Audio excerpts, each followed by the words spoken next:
Halo, berjumpa kembali di pembelajaran C++ versi Android kita, atau dalam hal ini disebut dengan CPP Droid. Nah, apa yang akan kita bahas untuk kali ini? Jadi di sini kita akan coba membahas, menampilkan atau tema dari program kita. Kita masih membahas tentang looping ya teman-teman, atau perulangan dasar ya. Nah, sebagai contoh atau sebagai tema kita kali ini, kita akan membuat atau kita akan menampilkan sebuah program di mana program tersebut nanti menampilkan bilangan-bilangan genap. Atau mungkin bisa kita ubah nanti ke bilangan-bilangan ganjil. Oke, menggunakan konsep looping. Nah, bagaimana caranya? Yuk simak video pembelajaran ini lengkap ya teman-teman ya. Kita mulai bagian yang pertama, kita buat headernya dulu seperti biasa.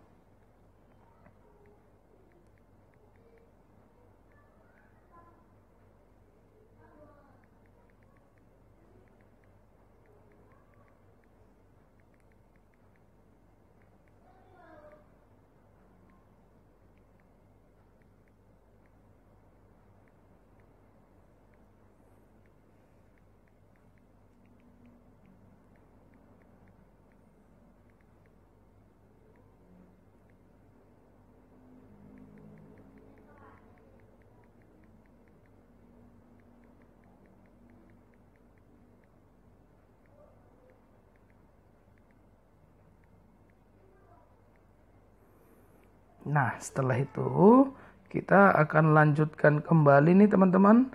Untuk bagian yang berikutnya adalah memasukkan jumlah data yang mau kita tampilkan nanti bilangannya ya.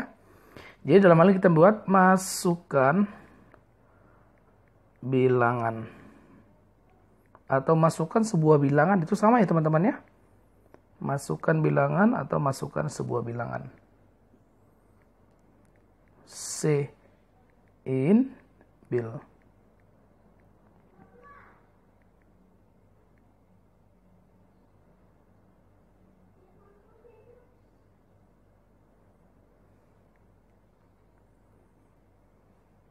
Nah, kita akan langsung mulai.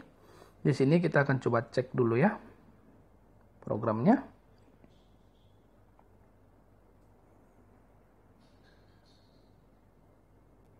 Oke, sukses.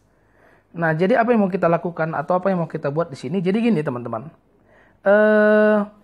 Pada saat kita masukkan sebuah bilangan di sini, pada saat kita masukkan sebuah bilangan, misalkan 10.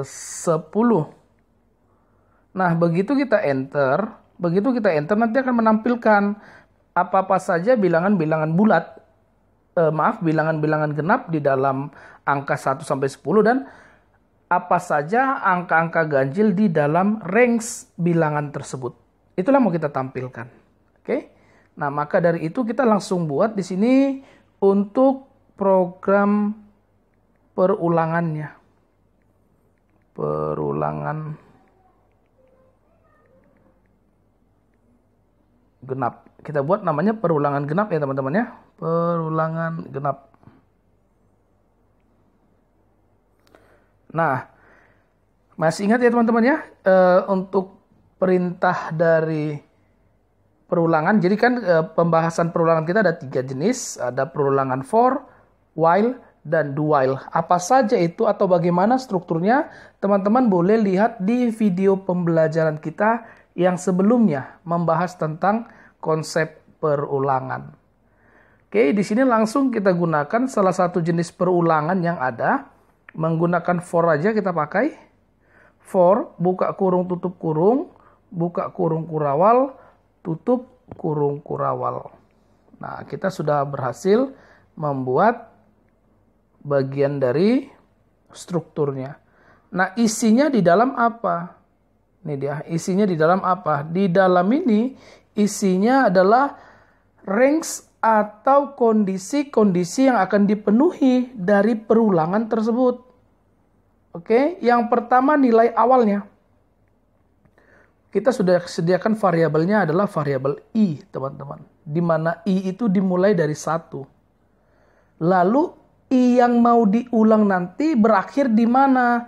Nah, di sini kita buat I lebih kecil sama dengan bil atau variabel bil. Kenapa kita masukkan variabel bil?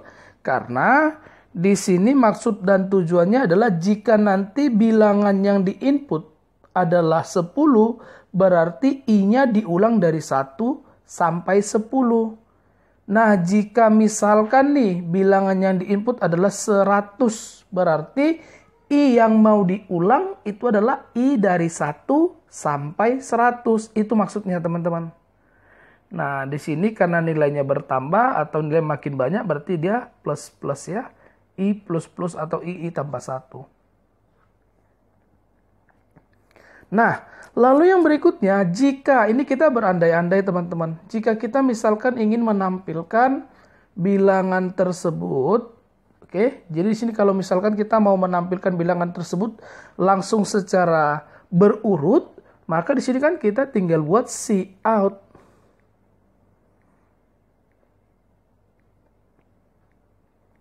Tampilkan I. Kita buat sama dengan spasi kosong. Nah, ini kalau seandainya kita mau nanti nilainya itu berurut ke samping ya teman-teman ya. Kalau seandainya kita mau ke bawah, kita tinggal tambahkan perintah enter di dalamnya untuk membuat baris baru. Nah, sehingga pada saat nanti kita jalankan program tersebut, maka yang jadi adalah dia menampilkan bilangan 1 sampai berapa jumlah bil. Misalkan kalau jumlah bilnya kita ketikkan 17, berarti yang ditampilkan adalah 1 sampai 17, teman-teman. Itu tujuan dari bagian loopingnya. Nah, namun kan dalam hal ini kita tidak langsung menampilkan nilainya seperti ini. Nah, kita mau nampilkan apa dulu? Kita kan mau filter data atau nilai-nilai yang ditampilkan sesuai dengan keinginan kita. Dalam hal ini kita kan mau menampilkan yang angka genap. Maka bagaimana perintahnya? Maka perintahnya adalah if kita uji dia teman-teman. Di dalam perulangan ini dia kita uji. Buka kurung kurawal, tutup kurung kurawal kembali. Di dalam dari if ini adalah kondisinya teman-teman. Apa kondisinya? Kita mau menampilkan bilangan bulat. Berarti kondisi dari bilangan bulat itu adalah jika nilai dari I dimodkan dengan 2 sama dengan 0. Jika I dimodkan dengan 2. Nah, bagi teman-teman yang tidak tahu apa arti kata mod 2, itu boleh nanti dicek di pembelajaran if menampilkan bilangan genap ganjil, teman-teman. Di situ kita ada bahas tentang apa itu sih sebenarnya mod atau sisa hasil bagi ya. Oke, langsung saja. Jika bilangan tersebut, jadi bilangan genap itu adalah bilangan yang habis dibagi 2, teman-teman. Habis dibagi 2 itu artinya adalah I mod 2.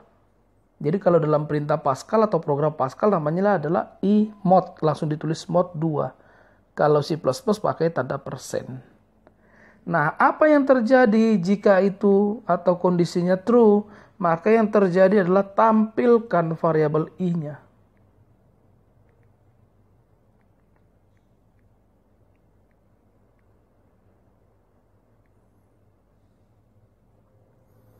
Nah, itu dia untuk bagian yang pertama.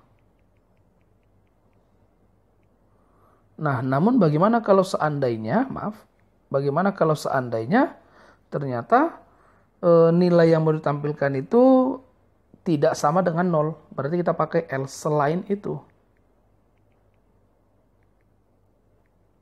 Oke, selain itu, ini kita buat spasi langsung aja teman-teman ya. Selain itu apa? Maka selain itu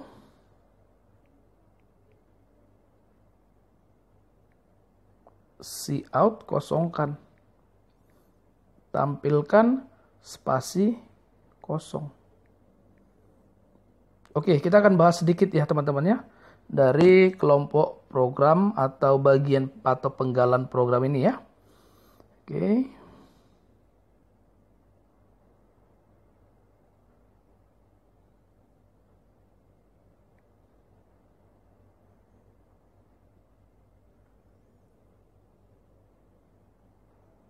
Oke, ada tadi kesilapan, kita buat di situ sama dengannya sekali, tapi itu 2 ya. Kalau sama dengannya 2 itu artinya teman-teman, dianya adalah pembanding ya, namanya pembanding. Kita akan coba cek. Namanya adalah pembanding. Jadi pembanding itu beda dengan pengambilan nilai. Jadi kok pengambilan nilai kan sama dengan, kalau pembanding itu maksudnya adalah membandingkan nilai. Jika A sama dengan B itu membandingkannya, berarti pakai sama dengannya 2 kali. Membandingkan itu bisa menggunakan simbol lebih besar, lebih kecil, lebih besar sama dengan, lebih kecil sama dengan, tidak sama dengan, itu adalah pembanding teman-teman. Oke, muncul ya. Nah, sekarang kita mulai teman-teman. Ini dia. Apa sih maksud dari perintah program di atas atau tersebut? Kita akan coba bahas satu-satu. Jadi pertama, masukkan bilangan. Jadi variabel bil akan menampung sebuah bilangan. Setelah itu dia akan diulang di sini teman-teman. Dia akan melakukan perulangan. Jadi misalkan jika masukkan bilangannya adalah 5, maka artinya berarti nilai I atau variabel I siap untuk melakukan perulangan dari 1 sampai 5. Dia akan melakukan perulangan dari 1 sampai 5. I sama dengan 1. I lebih kecil sama dengan 5, bilnya 5 tadi ya. I plus nilai I-nya akan bertambah, tambah 1. Setelah itu, di dalam statementnya tidak serta-merta ditampilkan. Kenapa? Diuji kembali. I akan melakukan perulangan. Nah, di sini, di saat I-nya, jika I-nya dimodkan dengan 2, hasilnya adalah 0, maka ditampilkanlah nilainya. Jika tidak, apa yang terjadi? Jika tidak ada perintah else, kalau jika tidak sama dengan 0, maka dia langsung tampilkan aja spasi kosong. Nggak perlu dicetak, itu kira-kira artinya. Nah, berarti nanti di sini perulangannya adalah seperti ini. Di saat I-nya 1, I persen 2 sama dengan 0. Berarti 1 persen 2. Apakah 1 dimodkan 2 hasilnya sama dengan 0? Jawabannya tidak, teman-teman. Jadi jika sebuah nilai dimodkan dengan nilai yang besar, hasilnya adalah nilai itu sendiri. 4 mod 5 adalah 4. 11 mod 2000 adalah 11. 3 mod 7 adalah 3. Kira-kira seperti itu. Berarti hasilnya nggak 0. Maka waktu dia tidak 0, berarti dia dicetak di bagian else, dikosongin. Lalu naik kembali ke atas, I++. Begitu masuk ke dalam I++, berarti I-nya sekarang 2. I-nya 2. 2 mod 2 sama dengan 0, benar. Jika 2 dibagi dengan 2 habis. Maka dicetaklah 2. Di sini dia akan dicetak I. Lalu yang berikutnya naik kembali ke atas ini menjadi 3. Lalu turun kembali. Ingat ya, looping akan selalu berulang-ulang selama statementnya itu masih benar, teman-teman. Nah, di sini 3 mod 2 sama dengan 0. Yes or no? True or false? Jawabannya false. Karena 3 mod 2 itu bukan 0, tapi 1. 3 bagi 2, 1 di atas, sisanya 1. Berarti karena dia 1, tidak ditampilkan. Nah, seperti itu dia sampai nanti I-nya 5. Begitu I-nya 5, maka 5 mod 2 sama dengan 0. Iya atau tidak? Tidak. Kalau tidak ditampilkan. Naik kembali ke atas I++. I-nya jadi 6. Ingat, begitu I-nya 6, di sini persyaratan batas akhirnya adalah I lebih kecil sama dengan bil. Bilnya 5, 6 lebih kecil sama dengan, 5 lebih kecil, 6 lebih kecil sama dengan 5. Apakah benar? Tidak. Begitu perintahnya tidak benar lagi atau perintahnya sudah masuk dalam kategori false, programnya berhenti. Nah, maka dia tampil hanya nilai-nilai yang atau angka-angka yang bernilai genap yang tampil. Itu dia masuk perintah program ini. Nah, sekarang kita akan coba tampilkan kembali. Di sini kita akan coba tampilkan juga lagi nilai-nilai bilangan ganjil. Kita akan coba tampilkan bilangan ganjil. Nah, sebelumnya kita tambahkan dulu teman-teman di sini cout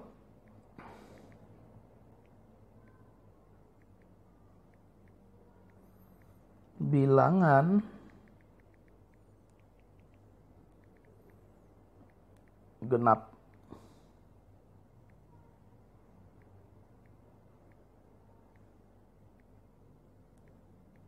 Nah, ini tadi untuk genap ya. Sekarang ganjilnya.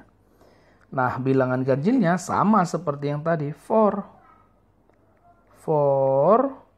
buka kurung tutup kurung. Lalu di dalamnya ini buka kurung kurawal, tutup kurung kurawal. Oke, masih sama. Kita akan lakukan perulangan yang sama seperti yang tadi. Nah, di sini di atas for ini kita tambah dulu informasi teman-teman. Kita buat komentar. Perulangan ganjil ya sekarang ya. Jadi kita mau tampilkan langsung dua, ada genapnya, ada ganjilnya. Perulangan ganjil untuk menampilkan ganjil. Nah, di sini kita pakai cout, teman-teman.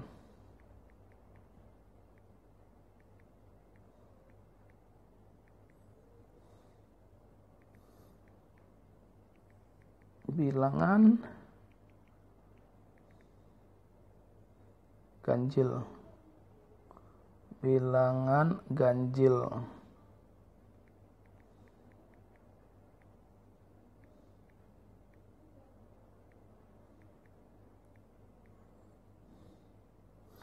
Nah, setelah itu di sini kita tinggal tambahkan for, tetap sama, diulang sama seperti kondisi sebelumnya. I-nya dimulai dari 1, di mana I-nya akan diulang sampai bil. Karena bil batas akhirnya tadi kita sudah sepakati ya. Bil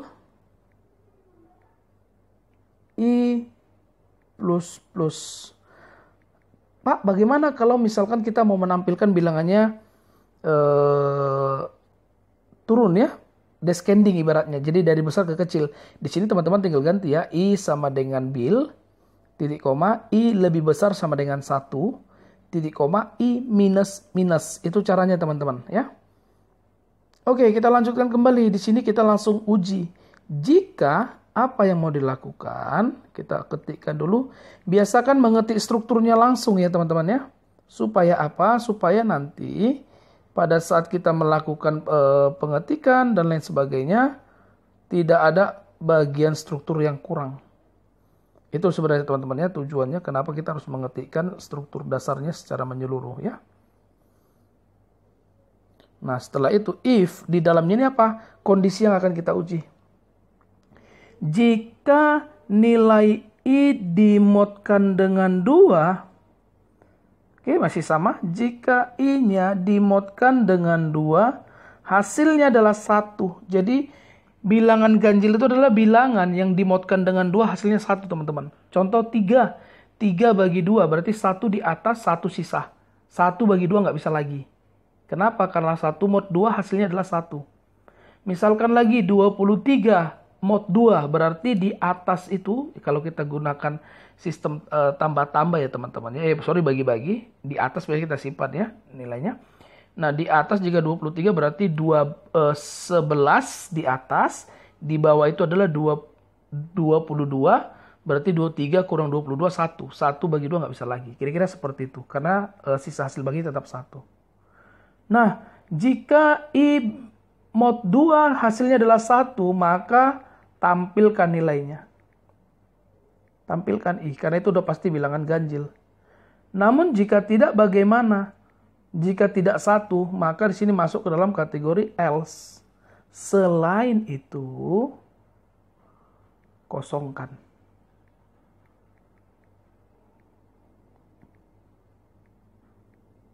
Selain itu, kosongkan. Sehingga teman-teman pada saat kita jalankan programnya,